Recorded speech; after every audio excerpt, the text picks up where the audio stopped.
page, je vous fais une vidéo pour vous parler du focus. En effet, j'entends souvent « je perds du poids pour retrouver la santé ». Sauf qu'en restant focalisé sur sa perte de poids, on a tendance à s'imposer certains comportements, comme ne pas manger de féculents le soir, se limiter à 2 fruits par jour, vouloir se remettre au sport tous les jours. On a tendance à se restreindre et à engendrer des frustrations. Ces frustrations aboutissent souvent à des craquages et donc à de la culpabilité avec des pensées du type « Je suis nulle, j'arrive à rien, j'ai pas de volonté ». Et on est rarement tendre avec soi-même. Le souci, c'est que c'est un cercle vicieux. Une fois qu'on a craqué, on veut s'imposer de nouveaux comportements et ça ne s'arrête jamais. Et on obtient un déséquilibre. On a d'un côté le contrôle avec les frustrations et de l'autre côté le craquage avec la culpabilité qui s'alternent en permanence.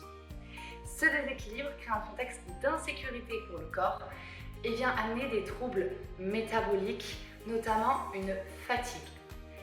Laissez-moi vous donner un exemple. Imaginez que vous êtes dans un monde totalement différent du nôtre. Vous n'avez pas besoin de travailler pour vivre, on va vous donner de l'argent une fois par semaine, mais ce sera le seul argent dont vous disposerez.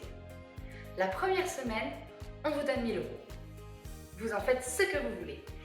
Et ensuite, la deuxième semaine, on vous en donne 10. La troisième, 30. La quatrième, 120. Et ainsi de suite. La cinquième, la sixième. Si je vous redonne 1000 €, allez-vous complètement les dépenser ou allez-vous les garder pour les choses essentielles qui vous permettront de voir venir les semaines où vous aurez moins? Le corps fait exactement la même chose. Il va réduire au maximum les dépenses énergétiques en se concentrant sur vos fonctions vitales et stocker tout le reste de ce que vous lui apportez pour survivre le plus longtemps possible. Son but, c'est de se protéger. On arrive donc à une fatigue métabolique, ce qu'on appelle souvent l'effet yo-yo.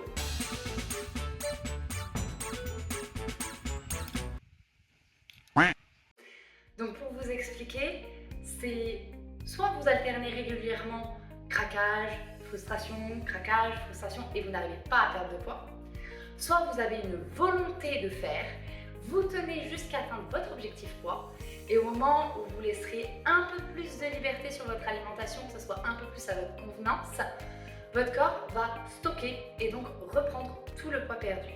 Ce que j'aimerais vous proposer, c'est de sortir de ce cycle, d'avoir un nouveau focus, retrouver la santé pour perdre du poids, c'est-à-dire retrouver une stabilité physiologique en accent sur 3 pôles, la psychologie, le bien-être physique et le bien-être émotionnel. Ça va vous permettre de vous sentir en sécurité et si votre corps est en sécurité, il aura le même intérêt que vous. Perdre du poids pour retrouver un poids physiologique et donc améliorer son espérance de vie et se protéger. Ça vous permettra également d'avoir plus d'énergie pour les activités que vous aimez pratiquer, vos passions, la famille, les amis, votre travail, ce que vous voulez. Maintenant, j'aimerais vous proposer un exercice pour vous aider à intégrer la différence entre les deux. Faites une liste de ce que vous feriez pour perdre du poids, les comportements que vous metteriez en place, les principes de ce que vous feriez, comment vous composeriez votre assiette. Et faites la même liste, mais cette fois pour améliorer votre santé. Je vous laisse me partager en commentaire ou par message privé ce que cet exercice vous a fait vivre, les différences que vous avez constatées, les réponses que ça vous a apportées et j'ai hâte d'échanger avec vous.